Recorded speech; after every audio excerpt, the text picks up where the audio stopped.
Hello everyone, welcome back to the channel. It's Ben here, you're watching Time on Feet. So it's now a week to go until the North Downs Way 50. So in this video I thought I would talk through some of my goals for the race.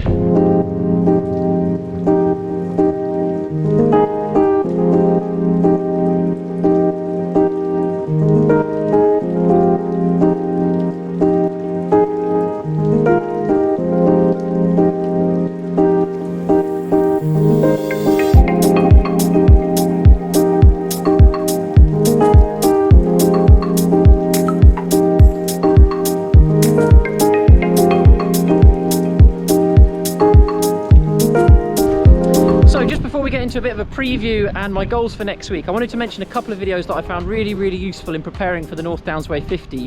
One of those is by a channel called 30 something Mike, so I'll pop the link to that below. But Mike put together a video of what the North Downs Way route is like. So he ran it all in sections, and then there's a video there which shows you all of the North Downs Way 50. He's also done one for the North Downs Way 100, so do check that out. I'll post the link below for that. The other video I found really useful was from a channel which I know a lot of you on who follow this channel follow as well, and that is from Dan Runs. So Dan actually did the North Downs Way 50 last year. He's also going to be doing it this year, but he did a documentary on his experience of it last year, so do check that out if you are running the race next week. So I thought I'd go through just a couple of preview things really to start with on the North Downs Way 50. I've looked at the weather and so far it's looking good for next week. I think a high of about 18 or 19 degrees centigrade at the time of recording, though it might change. A slight chance of rain, I think the maximum's about 10% at the moment, so we're looking good for that. There's a bit of wind, however it's going in the right direction, so we're going to be running mainly eastwards, so it's good that we'll have the wind behind us. I mean, the North Downs Way is sheltered from the wind anyway, so even on a windy day you do get a bit of shelter from some of the woodland, which is a good thing. There's something else which has changed about the race, which I'm not sure if I should get my hopes up for this already, but Box Hill Steps is actually said to be closed at the moment for repairs.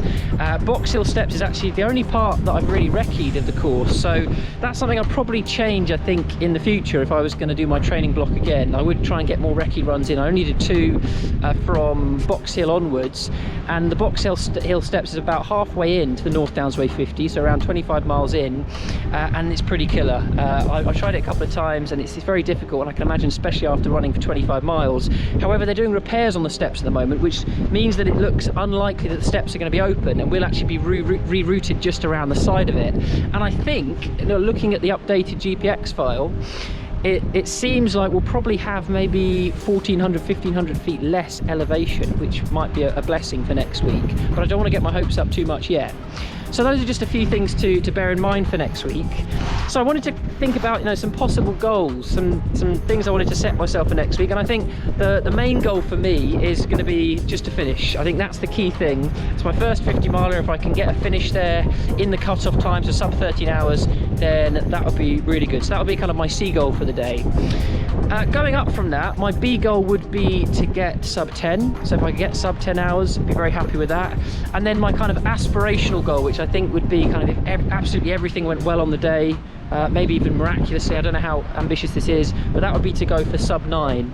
And my plan is to run the race as if I'm going for sub 9. So one thing I've done, which actually is a tip I got from Dan Runs, who I mentioned earlier, so Dan actually has looked at someone who got the time that he's going for, and he looked at what time they got into each aid station. He's going to be making a note of that and then having a look at it as he goes through. So I'm going to do the same with my A goal, and I'm not going to put too much pressure on myself. I don't kind of set goals and think, I'd be really disappointed if I don't get these. These are kind of more motivators for me on the day. The Endurance Life Ultra, which was my last race, I actually found it really helpful to have a motivator there in terms of knowing that, looking down at my watch, I could go for a 50k PB here, or I could get my best race time on this, and I found that was just an extra motivator towards the end. But it's not something that I get too het up about necessarily. It's just kind of having there in the background as extra goals, extra things I can go for.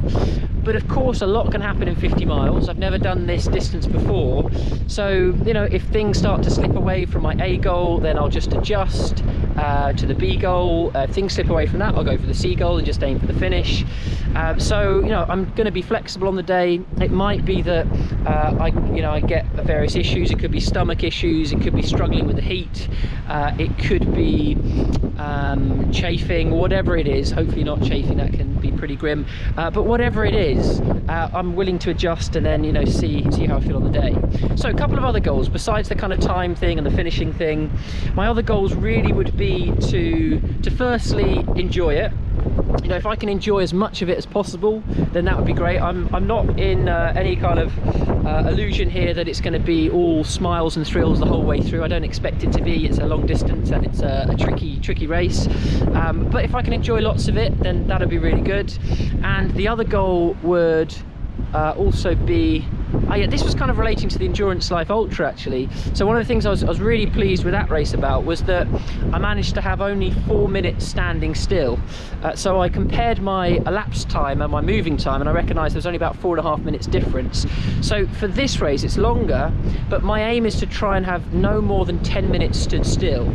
And again, if I need to adjust to that, then I will. It might be that I need an extra loo break, or to stretch out my back, or to do some leg stretching, or just take a break to take on some extra fluids, whatever it is. So you know, I would be willing to adjust, but just to have that there as a kind of goal in the background, to not spend too much time kind of hanging around at the aid stations, as lovely as I've heard the Centurion volunteers are. To spend time with them, I'm sure would be nice, but you know, to try and move through and just make sure I'm constantly moving towards the finish. That would be good.